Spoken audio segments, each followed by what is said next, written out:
अस्सलाम वालेकुम एवरीवन, मैं हूं असनाद अख्तर और आप लोग देख रहे हैं द क्रिकेट पल्स। आज पाकिस्तान और यूएसए का मैच खेला गया, बकिया दो मैच भी खेले गए, उनको हम नहीं कवर कर सके। आई थिंक थोड़े से छोटे मैच थे, तो हमारा विजन बेसिकली यही है कि हम लोग सिर्फ मेन मैचेस को ही कवर करें फ़िलहाल के लिए। खैर, पाकिस्तान ने यूएसए को फाइनली हरा दिया। फाइनली मैं इसलिए यूज़ कर रहा हूँ क्योंकि जो 2 साल पहले हुआ था वो एक ट्रॉमा था। तो अभी इस तरह का कुछ नहीं हुआ। और वीडियो शुरू करने से पहले मैं एक पाकिस्तान के लेजेंडरी फास्ट बॉलर को निशाने पे रखूँगा। उनका नाम है जी मोहम्मद आसिफ। बड़ी स्विंग फेंकते थे। उन्होंने भाई साहब एक स्टेटमेंट दी, पता नहीं कब दी, लेकिन इस वर्ल्ड कप से पहले ही दी थी कि यूएसए शायद दोबारा हरा देगा पाकिस्तान को। और पाकिस्तान, मैं गारंटी देता हूँ, ये वो इनकी एक तो प्रेडिक्शंस आ जाती हैं हर दफ़ा, और हर दफ़ा ही गलत हुई हैं। ठीक है, आई डोंट नो कि ये पता नहीं क्या समझने लगा। जब आपने अपनी टीम को बैक ही नहीं करना तो फिर टीम में कैसे तरक्की करनी। तो आसिफ साहब को तो बता दिया है पाकिस्तान ने कि भाईजान हम हराएंगे भी उनको, और 32 रन से भी, मतलब 32 रन के मार्जिन से रहा है T20 में। I think it's a good margin. Pakistan के इस मैच में पॉजिटिव्स भी थे, नेगेटिव्स भी थे। नेगेटिव्स कहाँ पे थे? सिर्फ बॉलिंग में। और प्लेइंग 11 पे मुझे काफ़ी एतराज़ था, तो उस पर थोड़ा सा बात करेंगे। खैर, यूएसए ने टॉस जीता, उन्होंने बॉलिंग करने का फैसला किया, पाकिस्तान बैटिंग करने आया। 190 रन बनाए पाकिस्तान ने। मतलब T20 में बहुत ही रेयर केसेस में आ गया है कि 190 पौने 200 पाकिस्तान बनाए। ठीक है, तो 190 रन पाकिस्तान ने बनाए। कोलंबो की पिच के लिहाज से इनफ स्कोर था। तो बैटिंग जो पाकिस्तान ने की थी, बैटिंग के बारे में अगर हम बात करें तो जी साइम अयूब ने 17 गेंदों पे 19। साइम अयूब से मेरा बहुत बड़ा शिकवा अब होना शुरू हो गया है कि साइम अयूब कन्वर्जन नहीं करते। आज तो बिल्कुल ही फारिग इनिंग खेली इन्होंने। 17 गेंदों पे 19, इनमें से 12 गेंदें डॉट थी। 2 छक्के 1 चौका मारा साइम ने। मगर आप देखो ना कि 2 छक्के 12 और 1 चौका, 16 स्कोर आपने मार दिया। ठीक है, और टोटल आपने 19 स्कोर किया और बॉलें 17 खेली। तो साइम अयूब कन्वर्जन नहीं कर रहे, बड़ी इनिंग्स नहीं खेल पा रहे, और मुझे इनसे कंप्लेन तो है। और इंडिया से अगला आपका मैच है, तो साइम का वैसे भी रिकॉर्ड इंडिया के खिलाफ इतना अच्छा नहीं है। तो साइम अयूब को चाहिए कि थोड़ा सा अपने ऊपर काम करें। साहिबजादा फरहान आते हैं जी मैन ऑफ द मोमेंट, और ये बहुत कमाल के प्लेयर है मेरे लिहाज से। तो 41 बॉल 73 रन, 5 छक्के 6 चौके। और जो छक्के इन्होंने मारे हैं ना, वो मतलब वैसे शॉट्स थे कि बैट पे बॉल सही नहीं भी आया उसके बाद भी छक्का हो रहा है। ये क्यों हो रहा है? क्योंकि मसल पावर बहुत अच्छी है साहिबजादा फरहान की। 178 का स्ट्राइक रेट, और ये बहुत पॉजिटिव है क्योंकि वर्ल्ड कप का जो स्टार्ट हुआ है साहिबजादा फरहान का, वो बड़ा ज़बरदस्त हुआ। नीदरलैंड्स के मैच में तो मैं कहूँगा साहिबजादा फरहान ने ही रन किए, उसके अलावा कोई भी प्लेयर नहीं टिक सका। ठीक है, और नीचे से आके फ़हीम अशरफ ने फिनिशिंग टच दे दिया जिससे हम वो मैच जीत गए, वरना साहिबजादा के ही रन थे। और अगर वो वहाँ पे भी 50 कंप्लीट करते उसके बाद शायद वो एक बड़ी इनिंग खेल पाते। और मुझे था कि साहिबजादा बड़ी इनिंग्स नहीं खेलते, और ये मैंने पहले भी कहा कि बड़ी इनिंग्स उनको खेलनी पड़ेगी आगे जाके। तो आज उन्होंने फाइनली एक बड़ी इनिंग खेली। 100 भी कर सकते थे वो, बट अनफॉर्चुनेटली जो शॉट उन्होंने मारा, शॉट तो अच्छा था बट कैच हो गया। बहरहाल साहिबजादा बड़ा अच्छा खेले हैं। और साहिबजादा के लिए जो सी एक बात यूज़ की जाती थी, मैं भी काफ़ी कहता रहा हूँ कि साहिबजादा फरहान डॉट बॉल्स बहुत खेल लेते हैं, बाउंड्री के बाद डॉट बॉल्स। तो ये चीज़ मैंने इंप्रूव होती इनकी ट्राई सीरीज से देख रहा हूँ, जिम्बाब्वे और श्रीलंका वाली जो ट्राई सीरीज थी, कि इनकी वो जो डॉट बॉल वाला मसला था वो हल हो रहा था। और अब तो ये बहुत ज़्यादा वाज़ेह है कि वो बाउंड्री मार के सिंगल डबल्स करते हैं। एक मोमेंट पे पाकिस्तान पावर प्ले के बाद बिल्कुल ही स्लो हो गया था, सिंगल डबल्स होना शुरू हो गई थी, और पाकिस्तान तो 200 प्लस कर सकता था, मतलब फिर भी 190 एंड पे एक्सेलरेशन के बाद पहुंच गया, बट मिडिल में स्लो हो गया। इन चीज़ों पे आपको काम करना पड़ेगा बड़े मैचेस पे, क्योंकि ये तो at the end of the day हैं तो एसोसिएट नेशन थी ना। उसके बाद सलमान अली आगा आते हैं, एक बार फिर फेल हो गए 3 गेंदों पे 1। जब आप एक ही तरीका अपना लेते हो ना खेलने का, तो फिर आपका जो है ना काम ख़राब हो जाता है, क्योंकि टीमें फिर आपको रीड कर लेती है। साहिबजादा फरहान श्रीलंका वाली सीरीज़ से लेकर अब तक वो उसी तरीके में है कि मैं आऊँ और मैं मारूँ और मैं रुकूँ ही ना बिल्कुल। मतलब आपके पास टाइम है, आप 1-2 बॉल्स देख सकते हो, एंड यू नो कि आप जब कप्तान हैं सलमान अली आगा साहब, जब आप कैप्टन हैं, तो फिर आपको बिल्कुल अपना एक रोल, अपनी रिस्पॉन्सिबिलिटी अपने कंधों पे लेनी है। जो साहिबजादा ने नहीं खेली वो आज आपने खेलनी थी। ठीक है, बट सलमान अली आगा जो है वो एक अलग ही पता नहीं किस मूड में। आई होप कि इंडिया के खिलाफ अच्छा परफॉर्म करें। बट 1 रन बनाया इन्होंने भी 3 बॉलों पे, वही मारते हुए आउट हुए, और सेटअप बना हुआ था पूरा। एक शॉट उन्होंने पहले वहाँ पे मारी है, किसी और प्लेयर ने मारी, वहाँ फील्डर था जिस जगह पे वो आउट हुए हैं, फाइन लेग की डायरेक्शन के अंदर ही आउट हुए हैं वो। ठीक है, तो वहीं पे उन्होंने शॉट मारी हवा में और कैच हो गया। मतलब पावर प्ले के अंदर अगर आप बाउंड्री के फील्डर को कैच दे रहे हैं तो फिर वाकई में आप कुछ अलग ही कर रहे हैं। बाबर आजम ने आज बहुत इंप्रेस किया मुझे। 32 गेंदों पे 46 रन, 1 छक्का 4 चौके, 143 का स्ट्राइक रेट। और बाबर आजम ने जो पहली शुरू में वो बॉलिंग खेल रहे थे ना, 16-17 बॉलों पे उनके 14 या 15 स्कोर थे। और उसके बाद जो उन्होंने एक्सेलरेशन की वो 46 था। वो हरमीत का जो ओवर इन्होंने खेला जिसमें उन्होंने 1 छक्का मारा और 3 चौके मारे, वही उनके लिए गेम चेंजर था। बाबर आज 50 कर सकते थे बट वो रुके नहीं, क्योंकि उन्होंने जब एक्सेलरेशन करनी थी तो फिर वो मार ही रहे थे हर बॉल पे। उनका कैच भी बड़ा आउटस्टैंडिंग सा हो गया। बट बाबर आजम ने बड़ी ज़बरदस्त इनिंग्स खेली। आई होप इंडिया के खिलाफ भी ऐसा ही खेलें, क्योंकि एक इनिंग अच्छी खेलने से हम ये नहीं कह सकते कि बाबर पता नहीं कोई he is back in form. यार वो तो एक इनिंग पहले उन्होंने अभी ऑस्ट्रेलिया की सीरीज़ में भी 50 मारी थी।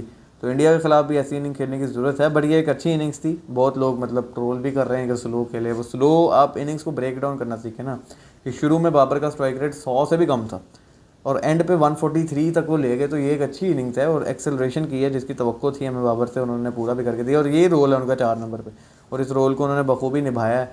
एंड आई थिंक इंडिया के खिलाफ भी कुछ बड़ा करने जा रहे हैं। मोहम्मद नवाज जी दूसरी बार फेल हुए हैं बैटिंग के अंदर, 10 गेंदें 5 रन, कोई छक्का चौका नहीं, 50 का स्ट्राइक रेट। मोहम्मद नवाज मतलब जब वर्ल्ड कप आता है ना तो कुछ प्लेयर्स ऐसे होते हैं उनकी फॉर्म बिल्कुल ही ठप हो जाती है। नवाज शायद उनमें से एक है, क्योंकि 2 मैच हो गए कंसेक्यूटिवली इनसे परफॉर्म नहीं हुआ। विद द बॉल विकेट ज़रूर लेते हैं बट रन दे रहे हैं, बॉलिंग पे भी आएंगे बट बैटिंग के अंदर तो नवाज ने आज भी डिसअपॉइंटमेंट की है। एंड आई थिंक उम्मीद है कि आगे मैचेस के अंदर, क्योंकि सुपर 8 में आपको और बड़ी बड़ी टीमें मिलेंगी, अभी तक तो आपने सिर्फ यूएसए और नीदरलैंड से खेला ना, जब आप बड़े लेवल पे जाते हो तब आपकी असलियत पता लगती है। शादाब खान आए जी उसके बाद और उन्होंने तो आज मतलब कि ज़बरदस्त इनिंग्स खेली। 12 गेंदों पे 30 रन, पहले ऑस्ट्रेलिया सीरीज़ में भी एक उन्होंने इस टाइप की इनिंग्स खेली थी और 12 गेंदों पे जो 30 रन थे ना शादाब के, ये बहुत इंपॉर्टेंट थे। इसकी बदौलत ही पाकिस्तान 190 पे पहुंचा। ठीक है, 4 चौके 1 छक्का, 250 का स्ट्राइक रेट, और उन्होंने जो है वो लाठी चार्ज शुरू कर दिया साथ साथ ही। तो उन्होंने उनका जो रोल है ना शादाब का वो यही है कि वो नीचे से आएँ और हिटिंग करें सिर्फ। और पाकिस्तान का माइंडसेट भी अलग ही था, क्योंकि आज उस्मान खान को बैटिंग नहीं करवाई उन्होंने, बिल्कुल एंड पे भेजा। वो इसीलिए क्योंकि बड़ा टोटल लगाने की सोच थी। उस्मान खान भी एक एंकर ही प्लेयर है, कोई आगे छक्के चौके तो नहीं मारते। तो बहुत अच्छी इनिंग खेली शादाब खान ने भी, और शादाब खान का जो रोल दिया हुआ उनको बैटिंग में वो फ़िलहाल तो उसको बहुत अच्छा पूरा करके दे रहे हैं। बड़ी बड़ी इनिंग्स खेल रहे हैं और मतलब कंसिस्टेंट नहीं होंगे शादाब ऑब्वियसली, क्योंकि उनका रोल ही ऐसा है कि आओ छक्के मारो। उसमें अगर आप 3 इनिंग खेल रहे हो तो उनमें से आप एक में ही चलते हो। उसके बाद जी राना फ़हीम अशरफ पिछले मैच के हीरो, 2 गेंदों पे 1 रन, कुछ नहीं कर सके। मतलब ज़्यादा उन पर बात करने की ज़रूरत नहीं है क्योंकि उनका फिनिशिंग टच ही है, फिनिशर ही बनाया हुआ उन्होंने, क्योंकि बॉलिंग तो उनसे शायद करवाना चाहते नहीं। उस्मान खान 0 पे आउट हो गए, रन आउट, और काफ़ी कन्फ्यूजन हुई शाहीन और उस्मान खान, बट उस्मान खान को मतलब बिल्कुल आखिर में भेजा और मतलब हिटिंग वाले प्लेयर ही नहीं है वो, तो आज उस्मान खान का कोई रोल ही नहीं था। उसके बाद अबरार अहमद, उन्होंने कुछ नहीं किया। अगर यूएसए के बॉलर्स की बात करें, नेत्रा वलकर जिन्होंने बहुत ही थकी किस्म की बॉलिंग की इंडिया के ख़िलाफ़, आज भी उन्होंने वही काम किया। 4 ओवरों में 40 खाया। मैं समझता हूँ थोड़ा कम मारा इन्होंने, क्योंकि आखिरी ओवर नेत्रा वलकर ने अच्छा करवाया, उसमें यॉर्कर्स में मारे। एहसान आदिल जी पाकिस्तान के खोए हुए सितारे तो नहीं थे, क्योंकि इनकी मैंने जब स्टैट्स देखे तो ओडीआई के अंदर इनकी 55 की बॉलिंग एवरेज थी, टेस्ट में इनकी 53 की बॉलिंग एवरेज थी, और T20 वो इतने खेले ही नहीं थे पाकिस्तान से। तो खैर उनका कमबैक हुआ पाकिस्तान के अगेंस्ट ही, और उन्होंने माशाल्लाह हमारे लिए खेला। तो 3 ओवरों के अंदर 39 रन दिए, 13 की इकॉनमी, और मतलब ऐसा लगा नहीं मुझे कि जैसे कोई एक रिडेम्पशन टाइम होता है ना। अली खान इनके नहीं खेल रहे थे आज, और अगर वो खेल रहे होते तो पाकिस्तान बड़ी मुश्किल में आता। शुक्र है अली खान नहीं खेल रहे थे। उसके बाद ये जी शैडली वैन शिल्कवाइक, इन्होंने फिर 4 आउट कर दिए। इंडिया के खिलाफ भी इन्होंने 3 से 4 आउट किया था, आज भी इन्होंने 4 आउट किया, 25 रन दिए। ये लगातार अच्छी बॉलिंग कर रहे हैं भाई, ये कोई अच्छा प्लेयर है इनका काफ़ी यूएसए का। तो बेस्ट बॉलिंग इन्होंने की है, शानदार 4 विकेटें ली हैं। और उसके बाद मिलिंद कुमार है, उन्होंने एक ही ओवर करवाया, 16 रन को पड़ गए। मोहसिन, ये भी पाकिस्तान से खेले हुए हैं फर्स्ट क्लास, और पीएसएल भी खेले हुए हैं, पेशावर ज़ल्मी से पीएसएल 5 खेले थे। 4 ओवरों में 27, 1 आउट, ये भी अच्छी बॉलिंग कर गए। हरमीत सिंह, इन्होंने कोई गर्मा गर्मी हुई इनकी और साहिबजादा फरहान ने जब 50 की ना, तो उन्होंने हरमीत की तरफ ऐसे मुक्का बना के दिखाया। पता नहीं उनकी तरफ दिखाया था या क्राउड की तरफ, लेकिन डायरेक्शन उनकी तरफ ही थी। खैर हरमीत को सही कुट पड़ी आज, 4 ओवरों में 41 रन, 1 आउट। बट ओवरऑल अगर आप देखो तो शलवाइक ने अच्छी बॉलिंग की है, वो पिछले मैच में भी अच्छी बॉलिंग की थी। उसके बाद मोहसिन ने अच्छी बॉलिंग की। तो ये 2 बॉलर इनके लिए लगातार अच्छे साबित हो रहे हैं। तीसरा इंजर्ड है अली खान, वो भी जब आएगा वो अच्छा ही करेगा। यूएसए जब चेज़ करने आ गया 191, तो मैंने कहा कि यार ये चेज़ नहीं करेंगे, क्योंकि जो बात है ना वो ये है कि एक दफ़ा वो जीत गए थे आपसे, वो एसोसिएट नेशन एक ही दफ़ा जीतती। जिस तरह जिम्बाब्वे जीती ना, जिम्बाब्वे भी कभी दोबारा वर्ल्ड कप में आए तो वो नहीं जीत सकेगी पाकिस्तान से, वो प्रेशर होता है उस गेम का। एंड देन बड़ा चेज़, मैं हमेशा कहता हूँ एसोसिएट टीम्स की बैटिंग जो है इतनी अच्छी नहीं होती, बट यहाँ पे जो इंप्रेसिव नॉक खेली वो खेली शायान जहांगीर ने। इनके नंबर्स तो एंड पे ज़रा नीचे हो गए, बट जो स्टार्ट इन्होंने लिया उसमें इन्होंने पाकिस्तान के जो शायकीन थे उनको तो हार्ट अटैक करा ही दिया था, क्योंकि ये 9 साढ़े 9 का रन रेट मेंटेन कर रहे थे। आज भी पाकिस्तान को पावर प्ले में 50 पड़ा, कंसर्निंग साइंस हैं। बॉलिंग पाकिस्तान की बड़ी मतलब अजीबो गरीब सी हुई है 2 दिनों में। और एंड्रियस गूस फिर नहीं चले, 13 पे 13 रन। इस्लामाबाद यूनाइटेड के जो मैनेजमेंट है, माइक हसन माशाल्लाह पाकिस्तान के भी कोच हैं, तो एंड्रियस गूस आज भी नहीं चले, 13 पे 13 उन्होंने किया। और यही एक बंदा था जो चेज़ करवा सकता था, और अगर ये शायान जहांगीर के साथ खड़ा हो जाता ना तो शायद आज आप हारे होते मैच, लेकिन इन्होंने 13 रन बनाए, आउट हो गए। मुनारक पटेल जो इनके कैप्टन हैं, 10 पे 3, बहुत ही बुरा वर्ल्ड कप का आगाज़ हुआ इनका। इन्होंने 0 किया इंडिया के अगेंस्ट, आज 3 रन। और ये लास्ट मैच जो 2024 में हुआ था, जो इन्होंने ये जीते थे, उसके अंदर इन्होंने अच्छी इनिंग खेली थी। मिलिंद कुमार है जी, ये फिर से गंद किया इन्होंने 22 पे 29। उसके नीचे मैं तारीफ़ करना चाहूँगा शुभम रांझणे की। उन्होंने उस दिन भी इंडिया के ख़िलाफ़ बड़ी एफर्ट की और आज भी इन्होंने बड़ी एफर्ट की। 30 गेंदों पे 51 रन, 3 छक्के 3 चौके, 170 का स्ट्राइक रेट। और ये सीरीज़ टैलेंट है। इन टीमों के जो प्लेयर्स होते हैं उनको फ़ायदा ये होता है कि ये वर्ल्ड वाइड जाके लीग्स खेलते होते हैं।